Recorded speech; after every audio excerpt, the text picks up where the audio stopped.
তারাবি নামাজ কত রাকাত পড়তে হয়? তারাবি নামাজের রাকাত সংখ্যা নিয়ে ওলামাদের মধ্যে অনেক ইখতিলাফ আছে। জমহুর এবং সংখ্যাগরিষ্ঠ আলেমদের মত হলো 20 রাকাত। তবে 8 রাকাতের সপক্ষেও যুক্তি, আপনার অনেক দলিল এবং অনেক যুক্তি যারা 8 রাকাত তারাবির কথা বলেন তারা পেশ করে থাকেন, এবং আমাদের আয়েশা রাদিয়াল্লাহু তাআলা আনহার বুখারীর সেই বিখ্যাত হাদিসকে দিয়ে দলিল দেন যে নবী সাল্লাল্লাহু আলাইহি ওয়াসাল্লাম রমজানের বাইরে 8 রাকাতের বেশি পড়তেন না।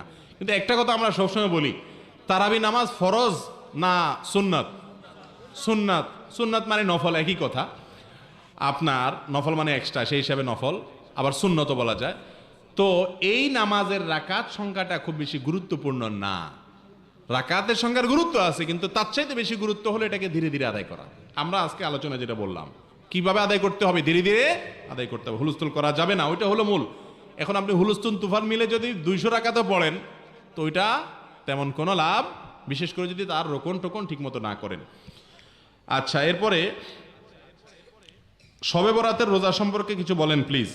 শবে বরাতের রোজার ব্যাপারে আসলে হাদিসে বিশুদ্ধ হাদিস দ্বারা প্রমাণিত না। তবে হ্যাঁ, শবে বরাতে আল্লাহ তাআলা অনেক মানুষকে মাফ করেন, এটা হাদিসে পাওয়া যায়, সেই হাদিস গ্রহণযোগ্যতার লেভেলে আছে। কিন্তু তাই বলে রোজার জন্য আলাদা কোনো নির্দেশ নাই। তবে শাবানে রোজার কথা আছে, এই যে শাবান মাস, এই মাসে বেশি বেশি রোজার কথা।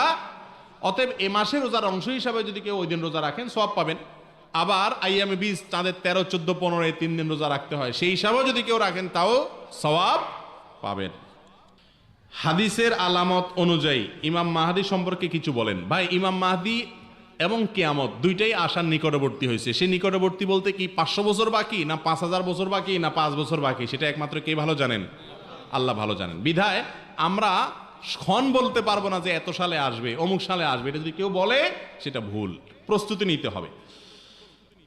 আচ্ছা, এরপরে প্রশ্ন হলো, মানুষের মৃত্যুর পর 3 দিন, 10 দিন, 40 দিন পালন করা শরীয়তে জায়েজ আছে কিনা? এটা বললাম এতক্ষণ। মাছের পানি খাওয়া হারাম কিনা, নাকি মোষের? ও মওকাত দেন নাই, এখন মাছ মোষ দুইটাই আছে, দুইটারই ফতোয়া দিয়ে দিই একসাথে। দাঁড়ান, মাছের পানিও খাওয়া জায়েজ, আর মোষের পানি যদি ভুলে চলে আসে তাহলে খাইতে অসুবিধা। আমার দেশে মানুষ মনে করে যে আপনার মোচের পানি খাইলে গুনাহ হয়ে যায়, মোচ ধোয়া পানি খাইলে। এরকম কোনো কথা নাই যেটা খাইলে গুনাহ হয়ে যায়।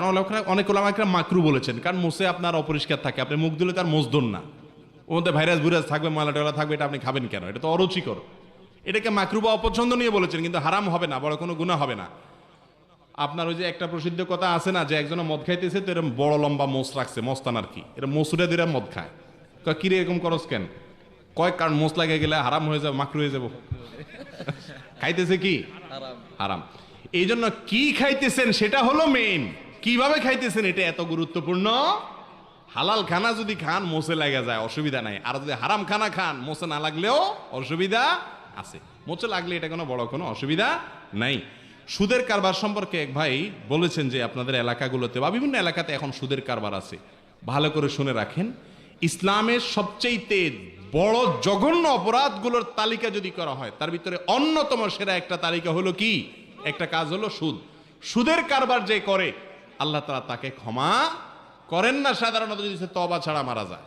খুব ডেঞ্জারাস, আল্লাহ চাইলে করতে পারেন কিন্তু আল্লাহ করেন না, খুব ডেঞ্জারাস অপরাধ। আল্লাহ ঘোষণা দিচ্ছেন সুদের বিরুদ্ধে যুদ্ধের। যে সুদের কারবার করবে, টাকার পাহাড় বানাইতে পারে, সুখের মালিককে।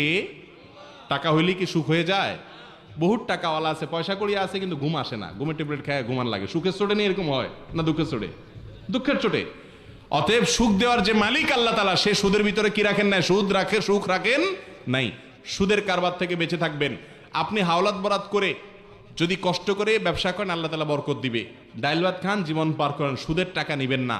গ্রামে গঞ্জে সুদের টাকা দেওয়ার জন্য বিভিন্ন এনজিও এবং সংস্থা লেগে গেছে, এরা আপনাকে জাহান্নামে নিতে চায়। আল্লাহ তাআলা আপনাকে আমাকে জাহান্নামের নেওয়ার যে আহ্বান, সেখান থেকে আল্লাহ তাআলা আমাদেরকে হেফাজত থাকার তৌফিক দান করুন। জাযাকুমুল্লাহু খায়রা ওয়া আখিরু দাওয়ানা আলহামদুলিল্লাহি রাব্বিল আলামিন।